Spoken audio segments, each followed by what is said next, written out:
तर शासनाच्या विविध पोर्टलवर येणाऱ्या निविदा, त्याच्यामधून आजचा आपण आता विषय घेतोय की आपल्याला शासनाकडनं ज्या काही निविदा घ्यायच्या आहे, त्या निविदेपैकी आपल्याला काही प्रिंटिंगचे कामं घ्यायची आहे. तर प्रिंटिंगमध्ये आपण कुठल्या कुठल्या माध्यमातून शासनाचे कामं घेऊ शकतो. आपल्याला प्रिंटिंगचा व्यवसाय जर तुमच्यापैकी जर कोणाला प्रिंटिंगचा व्यवसाय चालू करायचा आहे, तर त्यांना कुठल्या माध्यमातून तो व्यवसाय सुरू करायचा आहे, त्या व्यवसायासाठी कुठल्या कुठल्या डॉक्युमेंटची आवश्यकता आहे आणि तो व्यवसाय सुरू करण्यासाठी तुम्हाला कुठल्या प्रकारची मशीन घेण्याची काही गरज आहे किंवा तुम्ही विदाऊट मशीन सुद्धा ते काम करू शकता. शासनाकडनं किती किती लाख रुपयाचे, किती करोड रुपयाचे टेंडर्स असतात. त्या टेंडरसाठी आपल्याला क्वालिफाय व्हायचं असेल तर आपल्याला काय काय डॉक्युमेंट्स लागतात. तर याची आज आपण एक रीतसर माहिती घेणार आहोत. आपण मार्केटमध्ये बघतो बरेच मोठे मोठे प्रिंटर्स आहे, काही एक्सपोर्टर्स आहे. तर प्रिंटिंग बद्दल ऑलरेडी बरेच जण प्रायव्हेट मधनं काम करतात. तर प्रायव्हेट मधनं ते कुठल्या कुठल्या गोष्टीचे कामं करतात. प्रायव्हेट मध्ये आपण आपल्याला एखाद्या ऑफिसचं बॅनर बनवायचंय किंवा आपल्याला एखादी बुक छपाईचं काम आपल्याला करायचंय. तर आपण काय करतो, बुक छपाईसाठी एका प्रायव्हेट प्रिंटर्स वाल्याकडे जातो, त्याला ते प्रिंटिंगचं काम देतो आणि ते प्रिंटिंगचं काम आपण पूर्णपणे त्यांच्याकडनं घेतो. तसंच आपल्याला शासनामध्ये सुद्धा काम करायचंय. शासनाचे मोठे मोठे प्रिंटिंगचे कामं असतात. ते प्रिंटिंगचे कामं आपल्याला कुठल्या माध्यमातून घ्यायचे, त्या कुठल्या माध्यमातून आपल्याला ते पूर्णपणे काम करायचे याची आपण पूर्णपणे इथे चर्चा करणार आहोत. आपल्या आजच्या सेशनला बरेच जण नवीन दिसतायत. तर यापैकी नवीन मला वाटतं राजेंद्र वानखेडे, त्यानंतर सुयोग खैरनार, गणेश पगार, शैलेश, दीपक अंकुशे. बर, आवाज येत नाहीये का? कमेंट आली मला एका जणाची.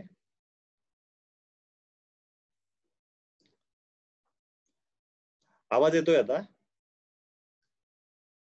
हो, ओके. येतो आवाज. ओके, एका जणांची कमेंट आली आता, आवाज येत नाहीये म्हणून. राजेंद्र वानखेडे. राजेंद्र वानखेडे, कुठनं आहे तुम्ही?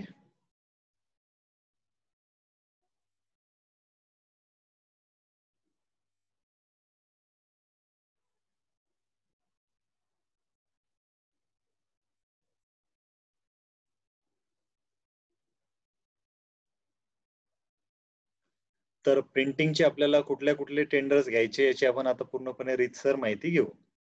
या अगोदर प्रिंटिंग मध्ये कोणी जे काही आपल्याकडे जे जॉईन झालेले आहे त्यापैकी प्रिंटिंग मध्ये या अगोदर कोणी काम केलेलं आहे का, की ज्यांना प्रिंटिंगचं थोडंफार नॉलेज आहे, असं कोणी आहे आपल्याकडं?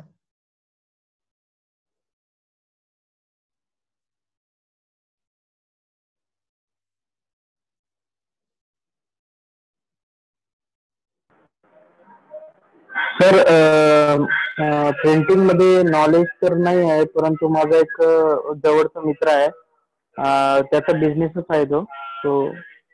तर म्हणजे त्याच्या असं काही होईल की आपण टेंडर घेतल्यानंतर त्याच्याकडून काम करून घेऊ? नाही, टेंडर आता कसं आहे, आपण सब कॉन्ट्रॅक्टरची सध्या तरी चर्चा करतच नाहीये. मुळात आपल्याला तोच कॉन्ट्रॅक्टर बनवायचा आहे की ज्याचा प्रिंटिंग मध्ये इंटरेस्ट आहे. त्यासाठी आपण स्पेशल करतोय. सब कॉन्ट्रॅक्ट देणार आहे हा विषय नंतरचा विषय आहे. मुळात ज्यांना प्रिंटिंग बद्दल इच्छा आहे की त्यांना आता मला थोडंफार प्रिंटिंगचं काम करायचंय, आपण त्यांना वेगवेगळ्या अपॉर्च्युनिटी देतोय की ठीक आहे, तुम्ही आतापर्यंत फक्त प्रिंटिंग करायचे, पण प्रिंटिंगच्या व्यतिरिक्त अजून तुम्हाला काय करता येईल, त्याला तुम्हाला डिपेंडंट जॉब कुठला देता येईल त्याची आपण इथे चर्चा करणार आहोत. कसं राहतं डिपेंडंट म्हणजे फक्त आता मी एखाद्या गोष्टीवरच मी एकच बिझनेस निवडलेला आहे आणि तोच बिझनेस मी करतोय. जर मला त्याला सपोर्टेड बिझनेस करायचा आहे तर बरेच जण त्याच्यामध्ये इंटरेस्टेड राहतात, कारण ऑलरेडी त्याचा बिझनेसही चालतोय आणि सपोर्टेड त्याला अजून त्याच्या हाताला एक कामही मिळतंय. तर एक सर्वात मोठं माझं प्रोव्हिजन आहे की त्यांना अजून आपल्या माध्यमातून एखादा बिझनेस अजून मिळायला पाहिजे.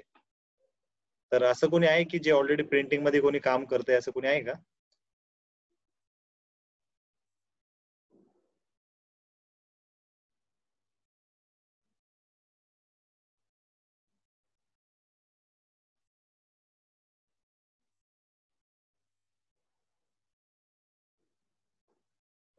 तर ठीक आहे, सध्या तरी आपल्याकडे कोणी नाहीये. आम्ही स्पेशली मेसेज केला होता की ज्यांना प्रिंटिंग बद्दल पूर्णपणे माहिती पाहिजे आपण त्यांना तर इन्व्हाइट केलंच होतं.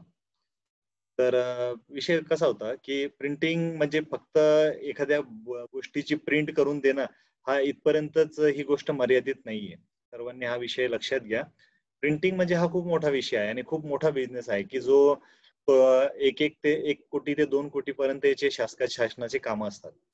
तर हे कामं आपल्याला कशा माध्यमातून घ्यायचे, त्यासाठी काय-काय करायचंय, कुठले-कुठले डॉक्युमेंट्स पाहिजे, एखाद्याला जर फायनान्स वगैरे पाहिजे असला, तर तो फायनान्स कुठनं मिळतो, तो फायनान्स मिळाल्यानंतर मशिनरी आपल्याला कुठून घ्यायची, तर याची आपण एक रीतसर त्याची एक-एक माहिती घेऊ.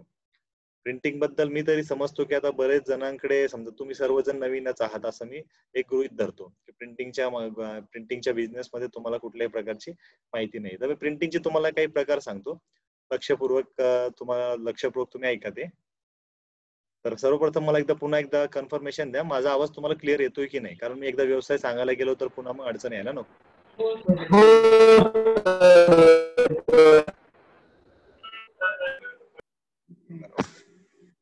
तर प्रिंटिंगमध्ये सर्वप्रथम जर म्हणलं आपण तर बॅनर प्रिंटिंग बऱ्याच जणांना माहिती असेल. मी तुम्हाला तसे कमेंटमध्ये सुद्धा देतोय ते तो बिझनेस. तर सर्वप्रथम आपल्याला सांगतो मी बॅनर प्रिंटिंग. म्हणजे बघा, ज्यांनी आतापर्यंत बुक वगैरे केले त्यांना हे माहीत नसेल, की बॅनर प्रिंटिंग म्हणून पण आपण एक बिझनेस करू शकतो. त्यानंतर दुसरा उद्योग कुठला? तर शासनाचे विविध फॉर्म्स, त्यांचे ॲनेक्शर, त्यांचे महत्त्वाचे काही कागदपत्र जसे की फाइल्स वगैरे आहे. एखाद्या शासनाची समजा आपण दिलं, की ही फाईल खरेदीची आहे. ही फाईल ॲज अ इनवर्ड, आउटवर्डला जाणारी फाईल आहे. मग त्या फाईलला ते वरचं जे टोटली प्रिंट करायचं असतं नाव, तर तेही एक प्रिंटिंगचा तिथं जॉब होतो. म्हणजे शासनाचे पूर्ण कार्यालयामध्ये प्रिंटिंगचा जॉब असतो. जसं की बॅनर प्रिंटिंग, त्यानंतर छपाईचे जे कामं राहतात, जसं त्यांचे काही बुक्स वगैरे छापणं, त्यांचे लेटर हेड प्रिंट करणं, त्याचबरोबर त्यांच्या ऑफिसचे काही इंटिमेशनचे लेटर्स असतात. जसे की त्यांना फक्त समजा एखाद्या गोष्टीचा कार्यादेश द्यायचा आहे, तर कार्यादेशचे लेटर द्यायचे त्यावेळेचं मॅटर ते डिपार्टमेंट छपाई करणार. तसे छपाईचे ते बिल बुक्स वगैरे सर्व कार्यालयांना तिथं द्यावं लागतं. त्यानंतर दुसरा विषय म्हणला तर एखाद्याकडे ज्यूट बॅग आहे. ज्यूट बॅगची कोणी मॅन्युफॅक्चरिंग असेल किंवा प्रिंटिंग बॅगचं आहे, तर मग त्या प्रिंटिंग बॅगला प्रिंट करणं याचे सुद्धा वेगवेगळे जॉब असतात. एखाद्या बॅगला तुम्हाला प्रिंट करायचंय. एक बचत गटचं एक डिपार्टमेंट आहे आणि एक वुमन अँड चाइल्ड डेव्हलपमेंट म्हणून एक अजून एक डिपार्टमेंट आहे आणि डी मार्फत जे बचत गटाचे कामं चालतात. त्यावेळेस शासन काय करतंय, की बऱ्याच महिलांना प्रिंटर्स उपलब्ध करून देत आहे. प्रिंटर्स उपलब्ध केल्यानंतर त्या प्रिंटर्समधून त्यांना छपाईची कामं देतात आणि त्या छपाईची कामं देऊन प्रिंटिंगची कामं सुद्धा ते त्यांच्याच माध्यमातून त्यांना देतात. म्हणजे बघा तुम्हाला 2 बिझनेस इथं कंपल्सरी होत आहेत. तुम्हाला मशीनमधनं रॉ मटेरियल मिळतंय. तुमचं काम फक्त आहे की तुम्हाला प्रिंट करून द्यायचंय. तर मग प्रिंटमधून दुसरा फरक कुठला? एक फरक म्हणू शकतो आपण एक ऑटोमॅटिक प्रिंटिंग, की जी इंडस्ट्रियल लेव्हलवर चालते. आणि दुसरी प्रिंटिंग आपण म्हणू शकतो, की जी स्क्रीन प्रिंटिंग. तुम्हाला बऱ्याच जणांना माहिती असेल स्क्रीन प्रिंटिंग काय असतं तर. तर स्क्रीन प्रिंटिंगच्या माध्यमातून करू शकतो. प्रिंटिंगचे मल्टिपल जॉब्स आहे. प्रिंटिंग फक्त इथपर्यंत मर्यादित नाहीये, की जे लोकं लग्नपत्रिका वगैरे छापतात किंवा तेच प्रिंटर्स आहे, नाही. असं बिलकुल नाहीये. प्रिंटिंगचा दुसरा प्रकार आहे क्लॉथ प्रिंटिंग. एखादा ड्रेस आहे किंवा एखादा टी-शर्ट आहे. तर शासनाचे असे सुद्धा टेंडर्स असतात. एखाद्या शासनाचं एखादं प्रोजेक्ट आहे. जसं मध्यंतरी पाणी फाउंडेशनचा खूप मोठा प्रोजेक्ट चालायचा. तर मग पाणी फाउंडेशनला त्यांना जे काही आपण म्हणतो स्वयंसेवक आहे, जे त्यांना एक चांगला शब्द असतो, की ते जे सेवा देतात त्यांना तिथं. तर त्या सेवा देणाऱ्यांना त्यांना टी-शर्ट म्हणून एक बक्षीस द्यायचंय किंवा त्यांना ते स्वयंसेवेसाठी त्यांनी समजा ते नेमलं त्यांना. तर त्यांना त्यांचा लोगो वगैरे प्रिंट करायचा आहे किंवा एखाद्या स्पोर्ट्समध्ये त्यांना टी-शर्ट वगैरे वाटप करायचे, तर याचे सुद्धा शासनाचे राखीव टेंडर्स असतात. तर तुम्ही या प्रिंटिंगच्या माध्यमातून ते सुद्धा तिथून कामं घेऊ शकता.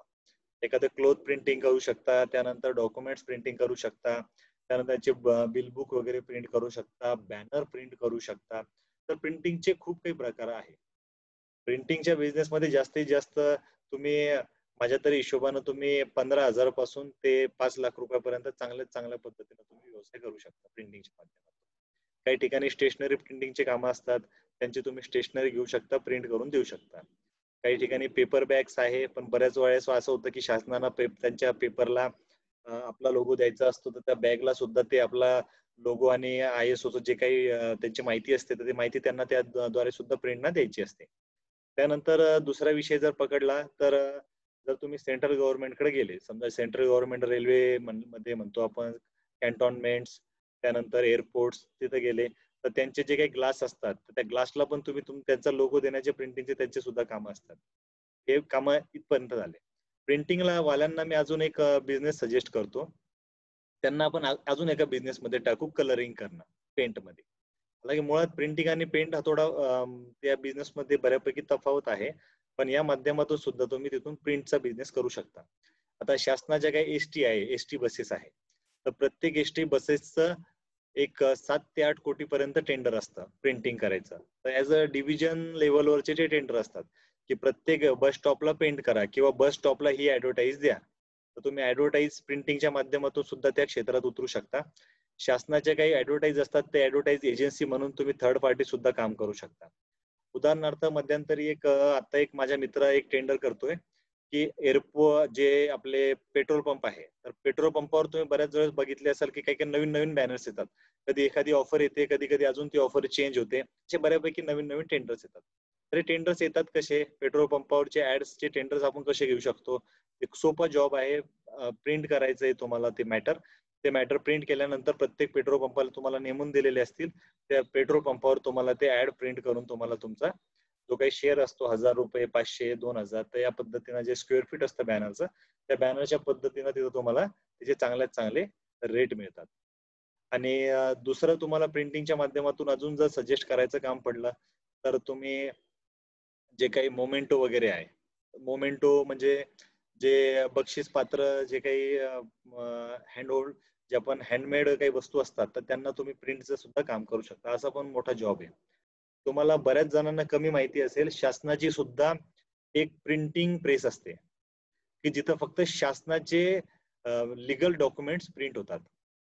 जसं आपण म्हणू शकतो बॉन्ड बॉन्ड प्रिंट होणं. तर बॉन्ड आपण कुठं शासनाचं असं काही तर टेंडर नसतं, की बॉन्ड ते दुसऱ्या एजन्सीकडनं प्रिंट करून घेतात. तर जे काही लीगल डॉक्युमेंट असतात, की जे खूपच अतिमहत्त्वाचे डॉक्युमेंट असतात, तर शासन ते त्यांच्याच प्रिंटिंग प्रेसमध्ये ते डॉक्युमेंट्स प्रिंट होतात. ते दुसरीकडे प्रिंट होत नाही. आणि जे डॉक्युमेंट ॲज अ टेम्पररी असतात, तर ते थर्ड पार्टीकडनं ते देतात. तर ती एजन्सी आपल्याला त्या एजन्सी मार्फत आपल्याला पूर्णपणे काम करायचं आहे. इथपर्यंत तुम्हाला विषय लक्षात आला सर्वांना?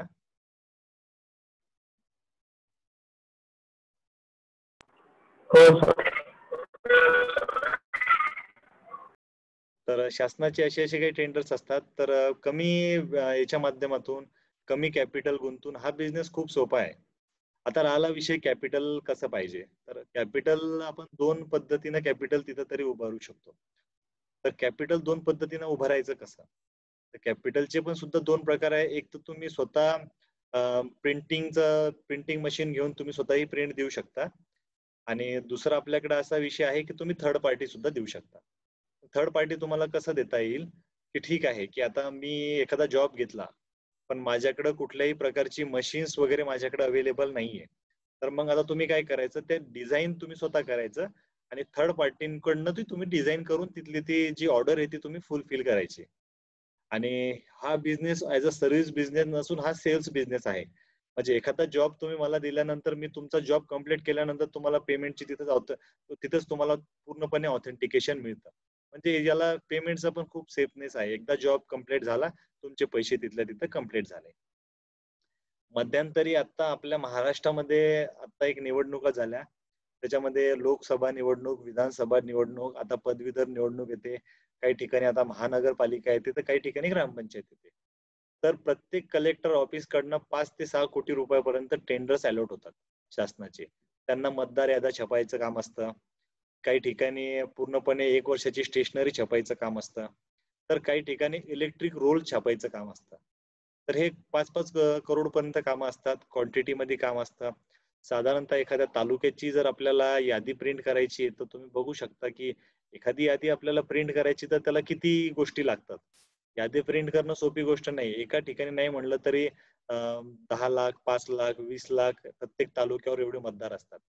तर या मतदारांच्या याद्या प्रिंट करायच्या पण तेवढे डॉक्युमेंट्स. मग प्रत्येक डॉक्युमेंटचा एक उदाहरण जर आपण केलं, एक कॅल्क्युलेशन जर आपण नॉर्मल केलं, जर मला एखादा फॉर्म प्रिंट करायचा आहे, तर तो फॉर्म प्रिंट करण्यासाठी आज साधी आपण आपल्याला आपण म्हणतो 1 to 1 जर झेरॉक्स काढायची आहे, तर 1 to 1 आपण झेरॉक्स काढायला गेलो तर एका झेरॉक्सला आपण म्हणू शकतो जर कमीत कमी जर मला रेट दिला तर 50 पैशाला ती झेरॉक्स मिळते.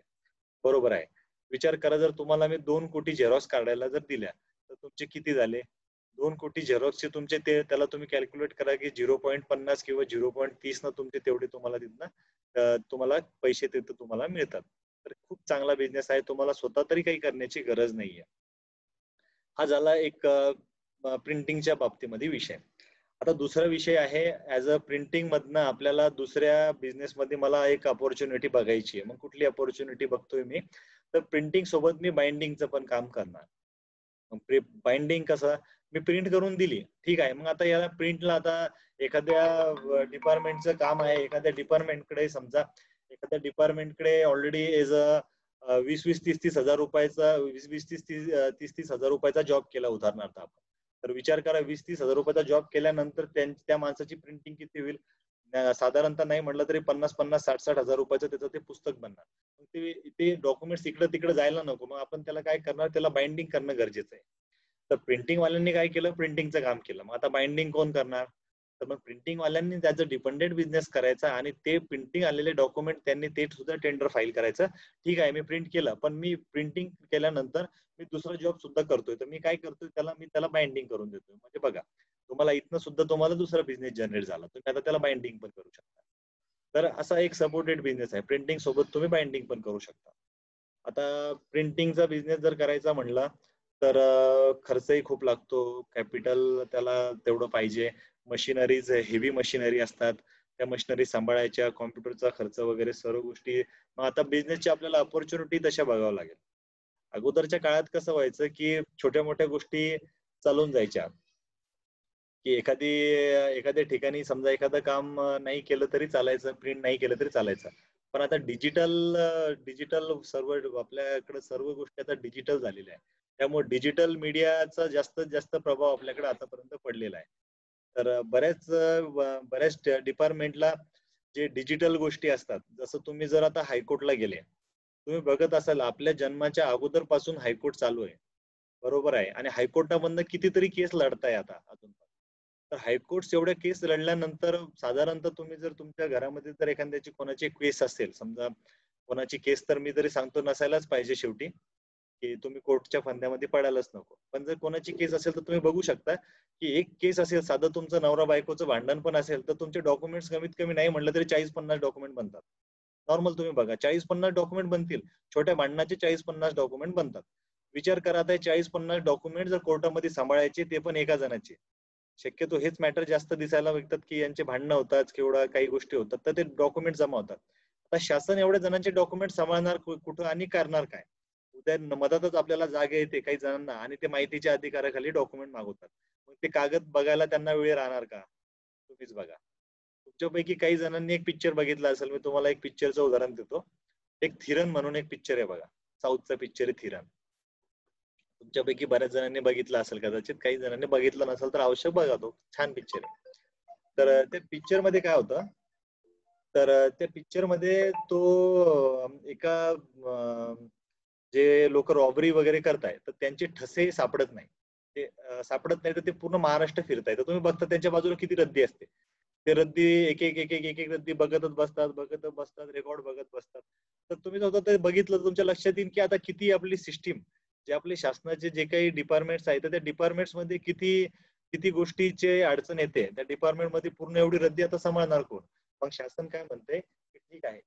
आता ही रद्दी आपण सांभाळू जरी शकलो नाही तरी तरी आता आपल्याला याला आता दुसरा तोडगा काढायचा आहे. तर मग आपल्याला जे आपल्यापैकी जर कोणी IT मध्ये असेल, त्यांची इंजिनिअरिंग झालेली असेल किंवा ज्यांना फक्त कॉम्प्युटरचं एक थोडं